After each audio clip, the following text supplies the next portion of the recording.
Hello everyone, chapter number 11 ધોરણ 12 science alcohol સંયોજન. મિત્રો, આ ચેપ્ટરની અંદર જે ચેપ્ટર નંબર 11 છે એનું એનસીઆરટી પ્રમાણે નામ જોવા જાવ તો આલ્કોહોલ, ફિનોલ અને ઇથર સંયોજન છે.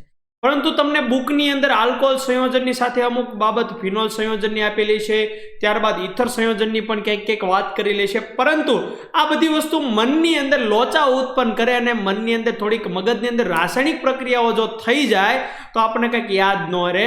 આપણે એવી રાસાયણિક પ્રક્રિયા મગજમાં કરવી છે કે જે સરળ હોય અને આસાનીથી યાદ રહી જાય. માટે આપણે આ ચેપ્ટરને 3 વિભાજન કરી દીધા: એક આલ્કોહોલ સંયોજન, એક ફિનોલ સંયોજન અને એક ઇથર સંયોજન. આલ્કોહોલ સંયોજન આપણું આ ચેપ્ટર જે છે 11મું, જે આલ્કોહોલ સંયોજન ફરીથી 11મું ચેપ્ટર, જેમાં ફિનોલ સંયોજન એટલે કે ટૂંકમાં આપણે ત્રણેય સંયોજન અલગ કરી નાખાય: એક આલ્કોહોલ, એક ફિનોલ અને એક ઇથર. મિત્રો, આ તમને બધી વસ્તુ બુકની અંદર મળી જ રહેશે. અહીંયા જે હું ક્વેશ્ચન લેવાનો છું તે તમારે ફાઇન્ડ કરીને તમે ટીક માર્ક કરી શકો છો. એવું બને કે અહીંયા નંબરિંગ થોડુંક જુદું હોય, ત્યાં નંબરિંગ જુદું હોય, પરંતુ એની કાંઈ ચિંતા કરવાની જરૂર નથી. આપણે તો નંબર આરે ક્યાં પ્રશ્ન છે, આપણે તો બસ ટોપિક કવર થઈ જવો પડે, પ્રશ્ન કવર થઈ જવા પડે, એની સાથે સંબંધ છે. મિત્રો, હું છું જૈનિક ખડસલિયા અને તમારું વેલકમ છે, તમારું સ્વાગત છે કોન્સેપ્ટઅપની અંદર. બરાબર, કેમેસ્ટ્રીની આપણે સ્ટડી કરી રહ્યા છીએ. તમે મારી સાથે જોડાયેલા છો અને હા, ટેલિગ્રામમાં પણ જોડાયેલા હશો જ. ન હોય તો ટેલિગ્રામ એપ્લિકેશન તમે ડાઉનલોડ કરીને પણ એમાં કોન્સેપ્ટઅપ સર્ચ કરશો તો તમારી સાથે જોડાઈ શકો છો. માટે તમારે ફક્ત કામ કરવાનું છે અભ્યાસનું, અને અભ્યાસની નોટિફિકેશન ક્યારે આપણે મળે છે બધું ટેલિગ્રામની અંદર પ્રાપ્ત થવાની છે.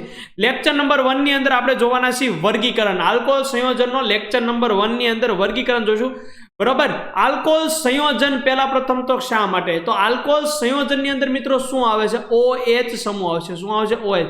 આ OH સમૂહ જે છે કાગળની અંદરના સંયોજનમાં છે, કપાસમાં છે, રેક્ટિફાઈડ સ્પિરિટ સાફ કરવા માટે તમે જે વાપરો છો તે બધી વસ્તુની અંદર આલ્કોહોલ સંયોજન છે. સૌથી મહત્વની વાત, અમુક ડ્રિંકિંગ જે છે ગુજરાતની અંદર તો બેન્ડ છે, બાકી અમુક જગ્યાએ તો જે છે ડ્રિંકિંગ થતું હોય જે આલ્કોહોલ કે જે ઇથેનોલનું ડ્રિંકિંગ થાય. બીજી વસ્તુ મારે તમને કહેવી છે કે તમે જો બાયોડીઝલનું પણ નામ સાંભળ્યું છે. બાયોડીઝલ એટલે એક પ્રકારનું ઇથેનોલ. બરાબર, તો મિત્રો આ જે છે આલ્કોહોલ સંયોજનની ઉપયોગિતા જે આપણે રોજિંદા જીવનની અંદર સંપર્કમાં આવી શકીએ છીએ. બરાબર, હવે વાત કરીએ છીએ તેનું વર્ગીકરણ. બીજી કોઈ ચર્ચા કર્યા વિના સીધો ટુ ધી પોઈન્ટ વાત કરીશું આપણે. આલ્કોહોલ સંયોજન જે છે એટલે કે ROH. Okay, ROH. હવે મિત્રો જો અહીંયા R જે છે આલ્કાઇલ સમૂહ છે, એરાઇલ કરી નાખું તો ફિનોલ થઈ જાય. તો R જે છે શું છે? આલ્કાઇલ સમૂહ છે. આલ્કેન હોય, બરાબર, શું હોય? આલ્કેન હોય એટલે કે હાઇડ્રોકાર્બન હોય, એના H નું વિસ્થાપન, હાઇડ્રોજનનું વિસ્થાપન OH- દ્વારા થાય. બરાબર, આનું વિસ્થાપન કેના દ્વારા થાય? OH- દ્વારા થાય એટલે ROH બને. બસ છે ને, ઈજી. તો બસ આના વિશે જ અભ્યાસ કરવાના છે મિત્રો. ROH વિશે આપણે અભ્યાસ કરશું. જોઈએ તો આપણે વર્ગીકરણ જોઈએ. આલ્કોહોલ સંયોજનોનું વર્ગીકરણનું પહેલું વર્ગીકરણ, જે રીતે નંબરિંગ આપું છું આ બધી લેક્ચર નોટ્સ પણ તમને મળી જશે, જે તમે ડાઉનલોડ કરી શકો છો અને એની અંદર પણ અભ્યાસ કરી શકો છો. મિત્રો, આલ્કોહોલ અને ફિનોલ સંયોજનને, હવે અહીંયા ફિનોલની વાત કરી છે. બરાબર, આલ્કોહોલ અને ફિનોલની વાત કરી છે આપણે. આલ્કોહોલ ઉપર ભાર આપો, આવી જ રીતે સેમ વસ્તુ ફિનોલની ઉપર પણ થઈ જશે. બરાબર, આલ્કોહોલ સંયોજનોને તેમનામાં રહેલા OH સમૂહની સંખ્યાના આધારે, એની સંખ્યા OH, જો અહીંયા 1 છે, અહીંયા કેટલા છે? 2 છે. બરાબર, અહીંયા કેટલા છે? 3 છે. તો OH સમૂહની સંખ્યાના આધારે વર્ગીકરણ કરી શકાય છે. એક OH સમૂહ હોય તો મોનો, 2 હોય તો ડાય, 3 હોય તો ટ્રાય. અને OH લાગેલો છે માટે આપણે તેને કહીશું હાઇડ્રિક કહીશું. શું કહીશું? હું એને તમને હાઇલાઇટ કરી દઉં છું. બરાબર, શું કહીશું? આપણે હાઇડ્રિક કહીશું. આ હાઇડ્રિક જે છે કન્ફર્મ થઈ જશે. હાઇડ્રિક જે છે બધાની અંદર કેવું થઈ જશે? ફિક્સ થઈ જશે. બરાબર, હાઇડ્રિક, અહીંયા પણ હાઇડ્રિક. હવે જો 1 હોય તો મોનો લાગશે. બરાબર, 2 હોય તો ડાય લાગશે. તો આ મોનો, અહીંયા આવે છે ડાય અને અહીંયા આવે છે ટ્રાય. ખ્યાલ આવી ગયો? આ તમે હાઇલાઇટ કરી શકો છો કે જેને તમને ખબર પડી જાય. મોનો એટલે કે 1 OH, તો જો અહીંયા 1 જ OH છે માટે આપણે એને શું કીધું? મોનો સંયોજન કીધું. 2 હોય તો ડાય કહેવાનું, 3 હોય તો ટ્રાય કહેવાનું. ક્લિયર? નેક્સ્ટ વાત કરીએ. એક વર્ગીકરણ થઈ ગયું, તમારે કાંઈ જોવાનું નથી. તમારે મોનો, ડાય અને ટ્રાય લગાડવું હોય તો OH એટલે હાઇડ્રિક. OH એટલે શું થશે? હાઇડ્રિક. મારી સાથે બોલશો દરેક. OH એટલે શું થશે? હાઇડ્રિક સંયોજન થશે. મોનોહાઇડ્રિક, ડાયહાઇડ્રિક અને ટ્રાયહાઇડ્રિક. રેડી છે? ચલો વિદ્યાર્થી મિત્રોને મગજની અંદર ઉતરી ગયું છે. સેકન્ડ વર્ગીકરણ જોઈએ. સેકન્ડ વર્ગીકરણની અંદર જે આ OH સમૂહ જે કાર્બન સાથે જોડાયેલ છે એ કાર્બન sp3 સંકરણ ધરાવતો હોય. શું ધરાવતો હોય? sp3 સંકરણ ધરાવતો હોય એની માટેની અહીંયા વાત છે. બરોબર? તો sp3 કાર્બન વાળા OH સાથે જો સંયોજન sp3 કાર્બન ધરાવતો હોય, સંકરણ ધરાવતો હોય એની સાથે જો OH જોડે જાય તો એની માટેનું વર્ગીકરણ નંબર 2 છે. એમાં પહેલું જોઈએ. બરોબર? આ ફાઇનલ છે. તો બધી બાજુ કેવા હશે? સિંગલ બંધ હશે. બધી બાજુ શું હશે? સિંગલ બંધ હશે. બરોબર? બધી બાજુ શું હશે? સિંગલ બંધ હશે. ક્લિયર? તો આપણે આ રીતે પણ આને દર્શાવી શકીએ. જે કાર્બન કેવું છે? sp3 સંકરણ જોઈએ. sp3 ની અંદર હવે sp3 sp2 તો તમે 11th ની અંદર આસાનીથી શીખ્યા જશો, એટલે આપણે 12th ની અંદર તો એનો ઉપયોગ કરી શકીએ ને. તો એને વર્ગીકરણ કરી શકાય પ્રાથમિક, દ્વિતીયક અને તૃતીયક. કોને? તો કે sp3 સંકરણ ધરાવતા કાર્બન સાથે જો OH સમૂહ જોડાયેલો હોય તો એને આપણે વર્ગીકરણ કરી શકીએ પ્રાથમિક ડિગ્રી, દ્વિતીયક ડિગ્રી અને તૃતીયક ડિગ્રીમાં આપણે એનું શું કરી શકીએ? વર્ગીકરણ કરી શકીએ મિત્રો. એનું શું કરી શકીએ? વર્ગીકરણ. તો કઈ રીતે? તો આ OH જોડાણો છે એ જો કાર્બન, આ OH જોડાણો છે એ કાર્બન એક જ કાર્બન સાથે જોઈન્ટ હોય, એટલે કે આ OH જોડાયેલો છે તે કાર્બન, OH જોડાયેલો છે તે કાર્બન ફક્ત એક જ કાર્બન સાથે જોઈન્ટ હોય. એટલે અહીંયા શું હોય? હાઇડ્રોજન છે. બરોબર? આપણે એક્ઝેક્ટ એની નીચે લખીએ એટલે તે પણ તમને સમજાશે. અહીંયા જે છે આ OH જોડાણો આ કાર્બનની વાત છે, આની 1 ડિગ્રી છે, તો આ એક જ કાર્બન સાથે જોઈન્ટ છે. બરોબર? અહીંયા ભલે કાર્બનની લાઈન હોય, એના કાંઈ મતલબ નથી. આ કાર્બન તો એક જ કાર્બન સાથે જોઈન્ટ થયો ને. તો આ જે છે પ્રાથમિક, આપણે આની વાત કરીએ છીએ. બરોબર? હું એને હાઇલાઇટ કરી દઉં છું. આપણે કયા કાર્બનની વાત કરીએ છીએ? બરોબર? આપણે એને હાઇલાઇટ કરી દઈએ. આપણે જે કાર્બનની વાત કરતા હોય આપણે આ કાર્બનને ધ્યાન લઈએ, કારણ કે આની ડિગ્રી જો પ્રાથમિક હોય, બરોબર, તો OH ની ડિગ્રી પણ શું થશે? પ્રાથમિક જ થશે. ક્લિયર? ચાલો હવે દ્વિતીયકની વાત કરીએ. દ્વિતીયકની અંદર આ OH જોડાણો છે તે કાર્બન અન્ય બીજા 2 કાર્બન સાથે જોઈન્ટ છે. તો એની પાસે એક જ હાઇડ્રોજન આવ્યો. બરાબર? એની પાસે શું આવ્યું? એક જ હાઇડ્રોજન આવ્યો. તૃતીયકની વાત કરીએ તો આ કાર્બન જેની સાથે OH જોડાયેલો છે એ કાર્બન અન્ય 3 કાર્બન સાથે જોઈન્ટ છે. તો એની પાસે એકેય હાઇડ્રોજન જ નથી મિત્રો. બરાબર? હું આ કાર્બનની વાત કરું છું, અહીંયા પણ આ કાર્બનની વાત કરું છું. તો એની પાસે એકેય હાઇડ્રોજન ખરો?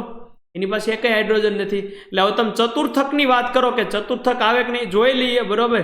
ચતુર્થકમાં તો કાર્બનની ટોટલી સંયોજકતા કમ્પ્લીટ થઈ જાય, તો અહીંયા OH કઈ રીતે આવે? ન આવે ને, કારણ કે કાર્બનની સંયોજકતા તો 4 જ છે. માટે આ વસ્તુ આપણે અહીંયા વેલિડ ગણશું નહીં. એટલે પ્રાથમિક, દ્વિતીયક અને તૃતીયક રીતે એનું વર્ગીકરણ કરી શકો. OH સમૂહ જે કાર્બન સાથે જોઈન્ટ છે એ કાર્બનનું સંકરણ કયું છે? તો પહેલા જુઓ sp3 છે. sp3 હોય તો એને આગળ પ્રાથમિક, દ્વિતીયક અને તૃતીયકમાં તમે વર્ગીકરણ કરી શકો. નેક્સ્ટ વાત કરું તો જે આ જ પોઈન્ટ છે, sp3 કાર્બન સાથે જ છે મિત્રો. sp3 કાર્બન સાથેની જ અહીંયા વાત છે કે જે sp3 સંકરણ ધરાવતો હોય.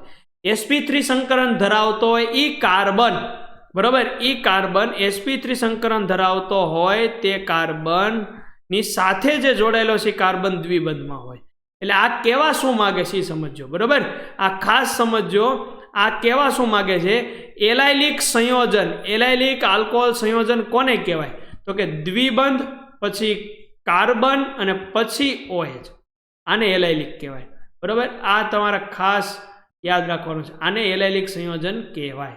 રેડી? આને શું કહીશું આપણે? એલાઇલિક સંયોજન. એટલે આને તમે વ્યવસ્થિત ડ્રો કરી નાખશો. આ દ્વિબંધ, પછી એક કાર્બન અને પછી એક OH. બરોબર? દ્વિબંધ, પછી એક કાર્બન અને પછી OH સમૂહ આવશે. બરોબર? રાઈટ વાત છે. બરોબર? હું વ્યવસ્થિત હજી ડ્રો કરી દઉં, કારણ કે દ્વિબંધ 2 કાર્બન વચ્ચે છે, પછી કાર્બન અને પછી OH. એટલે કે દ્વિબંધ છે, પછી એક કાર્બન છે, પછી OH. તો આનું સંકરણ તો sp3 જ થયું ને, કારણ કે આને તો કોઈ દ્વિબંધ નથી. અને આના જે સિગ્મા કે પાય બંધની તમે ગણતરી કરો તો એ જ રીતે આવવાના છે. બરાબર? અને ટોટલ બંધની ગણતરી કરો તો એ રીતે જ આવવાના. તો આની સાથે શું હોય? તો આ CH2 હોય. શું હોય? આ CH2. બરાબર? આ શું હશે? CH2 હશે. આ હશે CH2 અને અહીંયા છે. રેડી? તો અહીંયા વાત કરી મેં. બાકી તો આપણે તમે સિમ્પલ યાદ રાખી શકો કે દ્વિબંધ, પછી કાર્બન અને પછી OH, જેને કહેવાય એલાઇલિક આલ્કોહોલ સંયોજન. શું કહેવાય છે? એલાઇલિક આલ્કોહોલ સંયોજન. મિત્રો આ તમે બધી બાબત જે છે ચેપ્ટર નંબર 10 સાથે પણ સરખામણી કરી શકો છો. ચેપ્ટર નંબર 10 ની અંદર હેલો આલ્કેનનું અને હેલો એરિનનું જે વર્ગીકરણ હતું એ સેમ વર્ગીકરણ અહીંયા પણ છે. તમે સાથે સાથે રીડિંગ કરશો તો પણ તમને ઝડપથી યાદ રહેશે. માની લો કે એલાઇલિક સંયોજન એટલે કે જો અહીંયા દ્વિબંધ છે, પછી કાર્બન છે અને પછી OH છે. રેડી? તો એક OH છે અને એ કાર્બન સાથે જોઈન્ટ છે જે પ્રાથમિક છે. આ કેટલા ડિગ્રી છે? પ્રાથમિક ડિગ્રી છે. માટે આને શું કહેવાય? પ્રાથમિક એલાઇલિક સંયોજન. હવે આ OH એવા કાર્બન સાથે જોઈન્ટ છે કે જે 2 કાર્બન સાથે છે. તો અહીંયા આવી ગયો આ દ્વિબંધ, પછી કાર્બન, પછી OH. તો આપણે તો એલાઇલિક સંયોજન તો પાલન થાય જ છે કે દ્વિબંધ, પછી કાર્બન, પછી OH. તો આ જે છે કેટલું છે? 2 ડિગ્રી છે. આ કેટલું છે? 2 ડિગ્રી છે. બરોબર. 3rd ડિગ્રીની વાત કરું તો કાર્બન જે છે અન્ય 3 કાર્બન સાથે 1, 2, 3 ને એમાંથી 1 કાર્બન દ્વિબંધ સાથે. આને શું કહેવાય? તૃતીયક કહેવાય. તૃતીયક એલાઇલિક સંયોજન. તૃતીયક પ્રાથમિક ને દ્વિતીયક તમે બધે લાગુ પાડી શકો. OH સમૂહ જ્યાં જોડાનો છે તે કાર્બન, જો 1 કાર્બન સાથે જોઈન્ટ હોય તો પ્રાથમિક, 2 કાર્બન સાથે જોઈન્ટ હોય તો દ્વિતીયક, 3 કાર્બન સાથે જોઈન્ટ હોય તો તૃતીયક, ચતુર્થક. તો આવા નથી. એલાઇલિક ખાસ યાદ રાખજો કે દ્વિબંધ, પછી કાર્બન અને પછી OH. રેડી? દ્વિબંધ, પછી કાર્બન અને પછી OH સમૂહ. આ તમારે ખાસ યાદ રાખવાનું થાય કે ભાઈ આ દ્વિબંધ, પછી કાર્બન અને પછી OH. આ વસ્તુ તમારે યાદ રાખવાની થાય. હેલો આલ્કેન ને હેલો એરિન ની અંદર શું હોય? અહીંયા હેલોજન હોય. બસ સેમ વસ્તુ. તો મિત્રો આ થઈ ગયું એલાઇલિક આલ્કોહોલ સંયોજન. નેક્સ્ટ વાત કરીએ છીએ આમાં કે આ કયું છે? તો કે એવા કાર્બન સાથે OH સમૂહ જોડાયેલો કે છે કે જે sp3 સંકરણ ધરાવે. આ તો ફાઇનલ જ છે. તો sp3 ના 3 પોઈન્ટ થયા. પ્રાથમિક, સિમ્પલ, એલાઇલિક અને બેન્ઝાઇલિક. બરોબર. બેન્ઝાઇલિક એટલે શું? કે બેન્ઝીન હોય. શું હોય? બેન્ઝીન હોય. બેન્ઝીન હોય અને એના પછી યાદ રાખજો, બેન્ઝાઇલિક એટલે એના પછી કાર્બન હોય અને એના પછી OH હોય. આ ફાઇનલ છે. બરોબર. બેન્ઝાઇલિક એટલે શું થશે? એને આપણે વ્યવસ્થિત અહીંયા દર્શાવી દઈએ. બેન્ઝાઇલિક જે છે અહીંયા હું દર્શાવું છું કે બેન્ઝીન ડ્રો કરવાનું તમારે. બેન્ઝીન હોય, પછી કાર્બન હોય અને પછી OH હોય. હવે આવું શા માટે થયું? હવે બેન્ઝીન એટલે કે બેન્ઝીનના તમામ કાર્બન જે છે એ કેવા હોય? દ્વિબંધ હોય. એટલે કે દ્વિબંધ, પછી કાર્બન, પછી OH. આ એના જેવું જ છે. પણ જો આ સ્ટ્રેટ ચેન હોય કે આલ્કાઇલ હોય તો એને આપણે શું કીધું? એલાઇલિક કીધું. પણ એરાઇલ હોય, બેન્ઝીન હોય તો એને કહેવાય બેન્ઝાઇલિક. બસ બીજું કાંઈ નથી. આગળનો જે પ્રકાર છે એ જ છે. અહીંયા કાર્બન સાથે જોઈન્ટ હતો દ્વિબંધ, દ્વિબંધવાળા કાર્બન સાથે જોઈન્ટ હતો. જ્યારે અહીંયા બેન્ઝીન સાથે કાર્બન જોઈન્ટ છે એની સાથે OH છે, જેને આપણે કહીશું બેન્ઝાઇલિક આલ્કોહોલ સંયોજન. એને શું કહીશું આપણે? બેન્ઝાઇલિક આલ્કોહોલ સંયોજન. તો એમાંથી એક OH સમૂહ જો એવા કાર્બન સાથે જોઈન્ટ હોય કે જે ફક્ત એક જ છે તો પ્રાથમિક. OH સમૂહ જો એવા કાર્બન સાથે જોઈન્ટ હોય કે જે અન્ય 2 કાર્બન સાથે જોઈન્ટ હોય તો દ્વિતીયક. OH સમૂહ એવા કાર્બન સાથે જોઈન્ટ હોય કે જે અન્ય 3 કાર્બન સાથે જોઈન્ટ હોય તો તૃતીયક. પણ બેન્ઝાઇલિક જ તે. જો આ કાર્બન, બેન્ઝીન, કાર્બન, પછી OH. તો આ કાર્બન ફક્ત 1 કાર્બન સાથે જોઈન્ટ છે. માટે આ કેવું થયું? પ્રાથમિક થયું. આ ભલે દ્વિતીયક હોય. તો આ કાર્બન સાથે OH સમૂહ જોઈન્ટ છે તો આ 1 અને આ 2. તો આ કેવું થયું? તો કે આ દ્વિતીયક થયું. પણ આ બેન્ઝીન, પછી કાર્બન, પછી OH. માટે બેન્ઝાઇલિક. બરાબર. બેન્ઝીન, કાર્બન, પછી OH તો બેન્ઝાઇલિક. અને આ જે કાર્બન છે, બરાબર મિત્રો, આ કાર્બન છે અન્ય 3 કાર્બન સાથે જોઈન્ટ છે. તો આ 3 કાર્બન થયા. રેડી? તો એ કયું થયું? તો કે તૃતીયક થયું. બરાબર. તો આ ડિગ્રી કઈ થઈ? 3rd ડિગ્રી થઈ. તો આ શું આવશે? તૃતીય. ખ્યાલ આવી ગયો? બેન્ઝાઇલિક અને એલાઇલિકની ડિફરન્સ શું છે? તો એરાઇલ સમૂહ છે તો બેન્ઝાઇલિક અને આલ્કાઇલ સમૂહ છે તો એલાઇલિક. આલ્કાઇલ, એલાઇલિક, બેન્ઝીન વાળો છે એરાઇલ તો બેન્ઝાઇલિક. ક્લિયર? નેક્સ્ટ વાત કરીએ મિત્રો sp2. હવે જોજો, એવા કાર્બન સાથે OH સમૂહ જોડાયેલો કે છે કે જે sp2 સંકરણ ધરાવે. કયું? sp2 સંકરણ ધરાવે. બરોબર. sp2 ની અંદર મોસ્ટ ઓફલી રીતે કાર્બન દ્વિબંધ સાથે જોડાયેલો હોય છે. મોસ્ટ ઓફલી રીતે, હું કાયમ નથી કહેતો, કારણ કે તમને ખ્યાલ જ છે રાસાયણિક બંધન તમે અભ્યાસ કર્યો હોય તો આખા બંધને 1 ગણો, ટોટલ બંધની સંખ્યા ગણો 3 થતી હોય. બરોબર. તો 1 S ને 2 P. તો sp2 તો આ રીતે પણ કેલ્ક્યુલેટ કરી શકાય. અને જે વિદ્યાર્થીઓ નથી આવડતું તો એની ઉપર આપણે એક સ્પેશિયલ લેક્ચર પણ ડિફાઇન કરશું કે સ્પેશિયલ લેક્ચર પણ એક ક્રિએટ કરશું જેથી તમે શીખી શકો. તો 1, 2, 3 અને 4 OH સમૂહ એવા કાર્બન સાથે જોઈન્ટ છે કે જે sp2 સંકરણ ધરાવતો હોય. બરોબર. તો OH એટલે આલ્કોહોલ થઈ ગયું. તો સીધું ડાયરેક્ટ તમારે યાદ રાખવાનું છે કે દ્વિબંધ ધરાવતા કાર્બન સાથે જ OH. મિત્રો દ્વિબંધ ધરાવતા કાર્બન સાથે જ OH, જો અહીંયાથી મેં વળાંક નો લીધો, દ્વિબંધ ધરાવતા કાર્બન સાથે જ OH સમૂહ આવી ગયો ડાયરેક્ટ, જેને કહેવાય છે વિનાઇલિક આલ્કોહોલ. વિનાઇલિક આલ્કોહોલ, બરોબર, એને શું કહેવાય છે? વિનાઇલિક. હવે તમે એરાઇલમાં જોજો, સોરી કે હેલો આલ્કેન વાળા ચેપ્ટરની અંદર જોજો. હેલો આલ્કેન વાળા ચેપ્ટરની અંદર તમને બેન્ઝીન સાથે હેલોજન હશે, તેનું નામ જોજો. અને અહીંયા હું જો OH જોડી દઉં તો અહીંયા ફિનોલ થઈ જાય, માટે તે વર્ગીકરણ અહીંયા નથી, બરોબર, માટે તે વર્ગીકરણ નથી. અહીંયા વિનાઇલિક અટકી ગયું. એરાઇલ વાળું જે છે એરાઇલિક એ અહીંયા નથી, વિનાઇલિક જ છે, બરાબર છે. એરાઇલ વાળો નથી, શું કામ કે બેન્ઝીન ઉપર OH જોડી દો ફિનોલ થઈ જાય. આપણે તો આલ્કોહોલની વાત કરીએ છીએ. તો મિત્રો sp2 સંકરણ ધરાવતા કાર્બન સાથે જો OH સમૂહ હોય તો એને કહેવાય છે વિનાઇલિક આલ્કોહોલ. ક્લિયર? એને શું કહેવાય છે? વિનાઇલિક આલ્કોહોલ. જે તમારે હાઇલાઇટ કરી દેવાનું છે. તો આ થશે ડાયરેક્ટ, અને આમાં થોડોક ફેર છે, આ એલાઇલિક છે અને આ વિનાઇલિક છે, બસ એટલો ફરક છે. અને બેન્ઝાઇલિક તો તમને ખબર જ છે કે બેન્ઝીન પછી કાર્બન પછી OH, એલાઇલિક ની અંદર દ્વિબંધ કાર્બન પછી OH, આ રીતે યાદ રાખજો. એલાઇલિક દ્વિબંધ carbon OH, benzylic benzene carbon OH, અને કયું વિનાઇલિક જે sp2 વાળું છે તો કે દ્વિબંધ અને OH. ક્લિયર?